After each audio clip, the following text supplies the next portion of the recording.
Well, thank you, Senator, for being here with us. Good to be here, Luke. We'll start with the polls. There's not a lot of them, but there's enough to give us some information. And polls right now seem to show that a majority of likely Democratic voters don't know enough about you or your opponents to say who they support in this race. So the question is, if Democrats don't know, how are you going to make sure that independents and other Texans know if you should become the nominee? Well, the Democrats are going to know by March 3rd. Many of them are going to know by the time early voting starts. We're in the process. This is part of a campaign, right? Many people are not aware of attorney general's races until the race rolls around. It's getting interesting, so I expect there'll be a pretty well-informed electorate by the time the primary gets here. As far as independents and moderate Republican crossover, which I think is absolutely going to happen and be essential to a Democratic statewide victory later this year, post-primary is when we're going to see that movement. I think you're going to see a whole lot of attention, national attention, on the Attorney General's race, partly because the office has been nationalized by Ken Paxton in a very bad way. But people are now aware of Texas's influence on national politics as well as state politics. The Republican primary is going to generate a lot of theatrical antics and attention. So I think there's going to be a lot of eyes on this race post-primary, and I don't think name ID is going to be a hurdle heading into November. But if we take this current snapshot, and what the polls seem to show us is that Democrats aren't interested in this race yet, what do you make of that?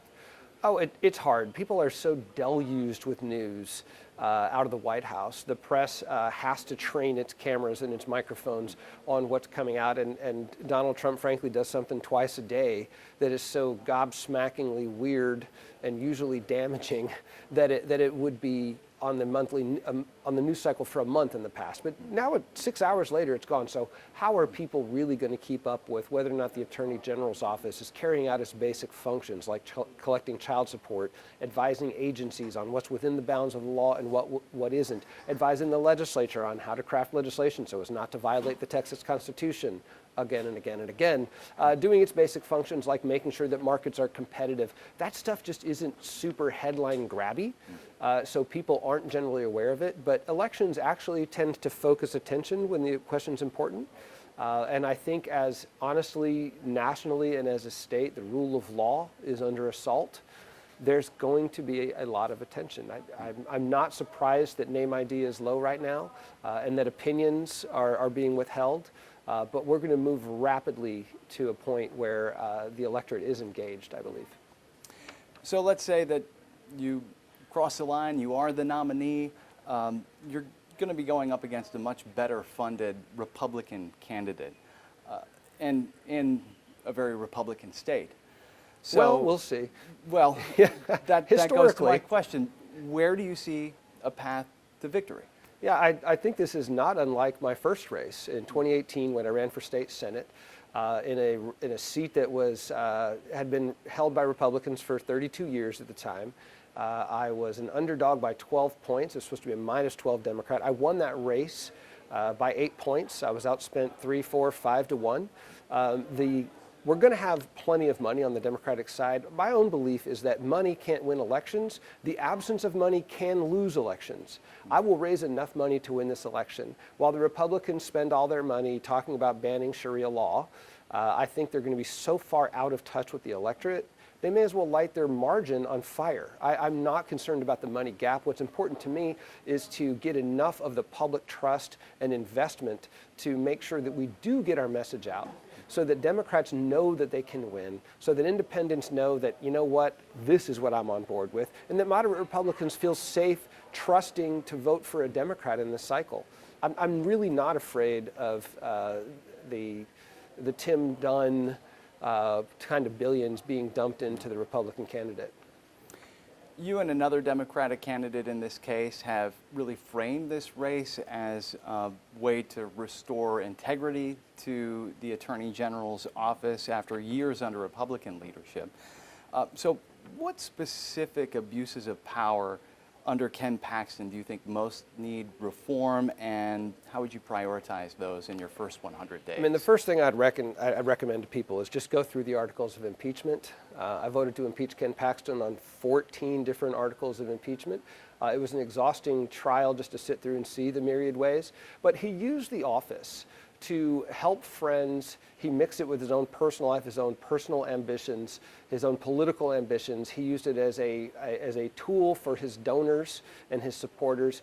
And he did so in such a flagrantly abusive way of the powers of the office. He actually went after federal judges. He went after elected officials. He went after private citizens, using the power of the office to investigate, harass, file charges, delay court proceedings, delay property proceedings, just stuff that no attorney general that we're aware of has ever done. It was unbelievable, and it's unbelievable that the majority of Republicans in the Senate failed to convict him. So how do you fix an office like that?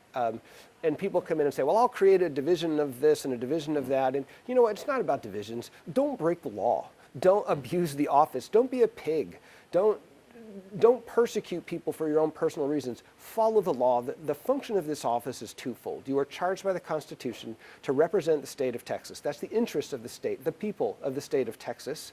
And secondly, to make sure that there is a competitive marketplace out there. You police corporate power, because the framers of the Texas Constitution, way back when, did not trust anybody with power. They didn't trust the governor, they didn't trust the legislature, they did not trust private corporations. So they created an independent executive office called Attorney General to act as that check and the balance that John Jay and James Madison, that Madison, Jay, and Hamilton talked about in the Federalist Papers. How do you restore the office? How do you restore public faith?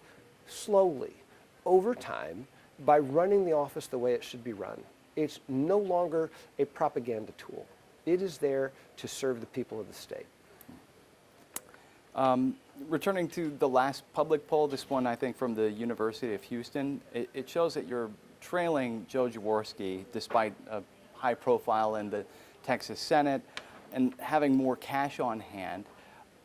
Why do you think that is? Well, when you say trailing, I think his numbers were like 21 and mine were like 19. Which it might as well be like tied at 5. I mean, that's kind of meaningless. It means a bunch of people in Houston know Joe, a bunch of people in Dallas know me. You've got 60 to 80% of the population that hasn't really caught a glimpse of either one of us. I've run primaries before where people led kind of cartoonish, outlandish campaigns against me. I used a cash advantage to get the truth out to voters. People respond to that. I do have a tremendous advantage over him financially, because when I meet people and talk with them about the importance of this race and the work that I've done and the record that I have, they trust me. They want to invest in this race because they want to see a competent person in this office. So over the coming weeks, we dropped ads today. People are going to get to know me a little bit better, and we expect the final vote can't be 21 to 19. It's going to be more like 60. I'm hoping, I get up around 60, and the others are well below that. And let's just sort of double click on this. How do you distinguish yourself from the other Democratic candidates? A lot of significant ways. First of all, I win elections. I have one opponent who's never run an election, another opponent who's lost 3 out of 4, including in the primary election last time for Attorney General. He's lost at the state level, he's lost at the municipal level, he's lost at the statewide level, and everybody's entitled to run and lose, and I respect anybody who puts themselves on the line, anybody. But if you're just betting, why not go with the guy who has flipped a 32-year Republican seat? Go with the guy who has defended against Republican challenges. Go with the guy who's managed to be successful in office. So the second way, I've been in state government. The Attorney General works as the highest legal officer of state government in Texas. 8 years of experience in there, I think, is essential for the office. For one thing, the Attorney General has to work with the legislature. Not necessarily just be a check and a balance, but with all the threats of artificial intelligence, changes in the marketplace, the Attorney General might need different tools in order to protect the public. That means going to the legislature and working with them to craft legislation that enables the Attorney General to do their job. How do you do that if you don't have political skill?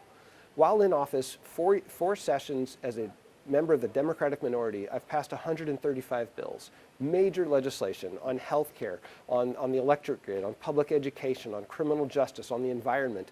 All those things are going to be very important.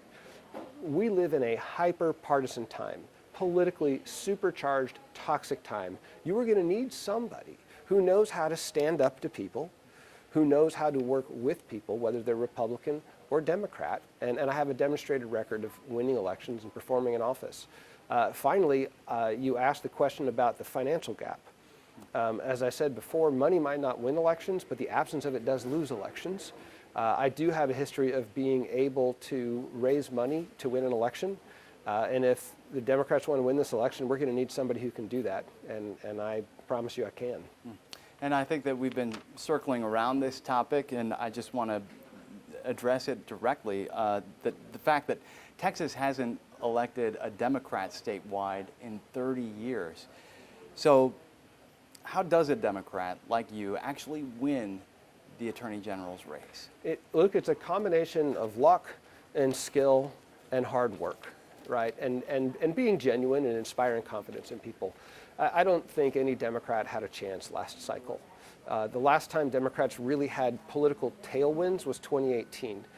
We won 12 seats in the House, 2, including mine, in the Senate, and topped out at about 48% with Beto O'Rourke. Justin Nelson neared that in the Attorney General's race in 2018. And I think the difference was that everything was all wrapped up in one candidate in one race. And I think this year we're going to have a deeper ticket.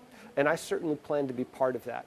And what needs to happen in Texas for a Democrat to win statewide is I think it has to not just be an exceptional burst of fire from a single person. I think there has to be a deeper belief that that Democrat can lead this state well. And I think the difference between 2018 and 2026 there's 2 fundamental differences. I think we have a deeper bench, and I think there is an exhaustion on the across the political spectrum with the retrograde policies, with the expansion of government in so many ways, big government. And so I think it's going to be not all that challenging to convince Democrats to turn out in the polls. I think it's not going to be all that challenging to convince independents that the interests of you and your family and of your state are going to be better led by somebody who has a record of standing up for what's right, as well as working together with people and finding ways to get things done.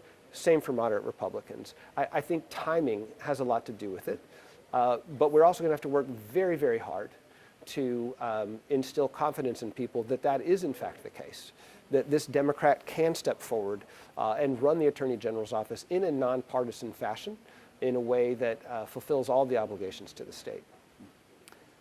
Senator Johnson, thank you for your time. Thank you. Thanks for talking with me.